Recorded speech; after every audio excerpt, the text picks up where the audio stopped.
Film ഗാരേജിലേക്ക് ഇവർക്കും സ്വാഗതം. നിങ്ങൾക്കറിയേണ്ട വിവിധ സിനിമകളുടെ ഉൾപ്പെടെ 5 സിനിമകളുടെ ബോക്സ് ഓഫീസ് റിപ്പോർട്ടുകളാണ് ഈ വീഡിയോയിലൂടെ പ്രേക്ഷകരിലേക്ക് എത്തിക്കുന്നത്. ആദ്യത്തേത് ടൊവിനോയുടെ നരിവേട്ട കളക്ഷനാണ്.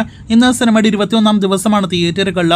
ഇന്ന് 7 ലക്ഷത്തിന് മുകളിൽ കേരള ട്രാക്കിംഗ് ഗ്രോസ് നേടിയെടുത്ത സിനിമയ്ക്ക് ഇന്നലെ വരെ 16 കോടി 50 ലക്ഷത്തോളമാണ് കേരള ഗ്രോസ്.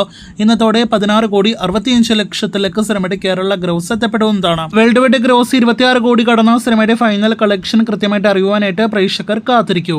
കഴിഞ്ഞ ആഴ്ച തിയേറ്ററുകളിലേക്ക് എത്തിയ പുതിയ മലയാളം സിനിമയാണല്ലോ ആസിഫ് അലി നായകനെത്തിയ ആഭ്യന്തര കുറ്റവാളി. 6 ദിവസങ്ങൾ കൊണ്ട് കേരളത്തിൽ 3 കോടി 24 ലക്ഷം ഗ്രോസ് കളക്ഷൻ നേടിയെടുത്ത സിനിമ ഒരു ഡീസന്റ് കളക്ഷൻ നേടിയെടുത്ത് മുന്നേറിക്കൊണ്ടിരിക്കുകയാണ്. ഇന്നും സിനിമയ്ക്ക് 11 ലക്ഷത്തിന് മുകളിൽ കേരള ട്രാക്കിംഗ് ഗ്രോസ് ഉണ്ട്. ഇന്ന് 20 ലക്ഷത്തിലധികം കേരള ഗ്രോസ് പ്രതീക്ഷിക്കുന്ന സിനിമയ്ക്ക് ആകെ കേരള ഗ്രോസ് 3 കോടി 50 ലക്ഷത്തിന് അടുത്തേക്ക് എത്തപ്പെടാനായിട്ട് ഒരുങ്ങുന്നു. അതേസമയം ചിത്രത്തിന്റെ വേൾഡ് വൈഡ് ഗ്രോസ് ഇനിയും കൃത്യമായിട്ട് പുറത്തു വന്നിട്ടില്ല. 5 കോടി എത്തപ്പെട്ടിട്ടുണ്ടാകുമെന്നാണ് നിലവിൽ പ്രതീക്ഷിക്കുന്നത്. ബോളിവുഡിൽ നിന്നും കഴിഞ്ഞ ആഴ്ച തിയേറ്ററുകളിലേക്ക് എത്തിയ ഹൗസ്ഫുൾ 5 എന്ന സിനിമയിലേക്ക് വരികയാണെങ്കിൽ സിനിമ വളരെ മികച്ച കളക്ഷൻ ദിവസങ്ങളിലും നേടിയെടുത്ത് മുന്നേറിക്കൊണ്ടിരിക്കുകയാണ്.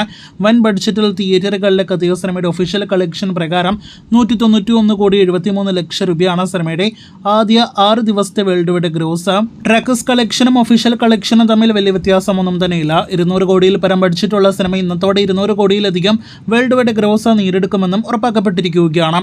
ഇനി മറ്റൊരു മലയാളം സിനിമ പ്രിൻസ് ആൻഡ് ഫാമിലിയിലേക്ക് വരികയാണെങ്കിൽ ദിലീപിന്റെ സിനിമയുടെ കളക്ഷനാണ് ഒരുപാട് പ്രേക്ഷകർക്ക് അറിയേണ്ടത്. സിനിമ 35ലധികം ദിവസം തിയേറ്ററുകളിൽ പിന്നിടുന്നു. ഇന്നലെ വരെ 17 കോടി 15 ലക്ഷം കേരള ഗ്രോസ് നേടിയെടുത്ത സിനിമയ്ക്ക് ഇന്ന് 35ാം ദിവസം 1 ലക്ഷത്തിലധികമാണ് Kerala tracking gross.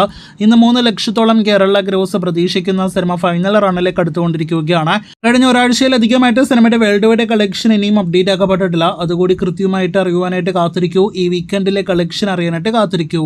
Thug life എന്ന കമലഹാസൻ സിനിമയിലേക്ക് വരികയാണെങ്കിൽ ചിത്രം ഒരാഴ്ച തിയേറ്ററുകളിൽ പിന്നിട്ടിട്ടും 100 കോടി വേൾഡ് വൈഡ് ഗ്രോസ് പോയിട്ട് 90 കോടി വേൾഡ് വൈഡ് ഗ്രോസിലേക്ക് പോലും എത്തപ്പെടാനായിട്ട് കഴിഞ്ഞിട്ടില്ല. കമലഹാസന്റെ കരിയറിലെ തന്നെ വലിയ ഡിസാസ്റ്റർ ഉറപ്പാക്കി കഴിഞ്ഞ ലെജൻഡ് കോംബോ ഒരുമിച്ച സിനിമയ്ക്ക് ഇന്നലെ വരെ 87 കോടിയിൽ പരം വേൾഡ് വൈഡ് ഗ്രോസ് ആണ് വന്നിരിക്കുന്നത്.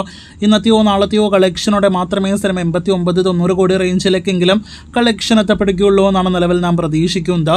കേരളത്തിലേക്ക് വരികയാണെങ്കിൽ വലിയ ദുരന്തമായിട്ട് കേരളത്തിൽ മാറിയ സിനിമയ്ക്ക് ഇന്ന് 4 ലക്ഷത്തിൽ പരമാണ് കേരള ട്രാക്കിംഗ് ഗ്രോസ്. ഇന്നത്തോടെ 2 കോടി 70 ലക്ഷത്തിലേക്ക് സിനിമയുടെ കേരള ഗ്രോസ് എത്തപ്പെടും. ഫൈനൽ കേരള ഷെയർ 1 കോടിയിലേക്ക് പോലും എത്തപ്പെടില്ല എന്ന് ഉറപ്പാക്കപ്പെട്ട സിനിമ വലിയ ദുരന്തമായിട്ട് കളം വിടുകയാണ്.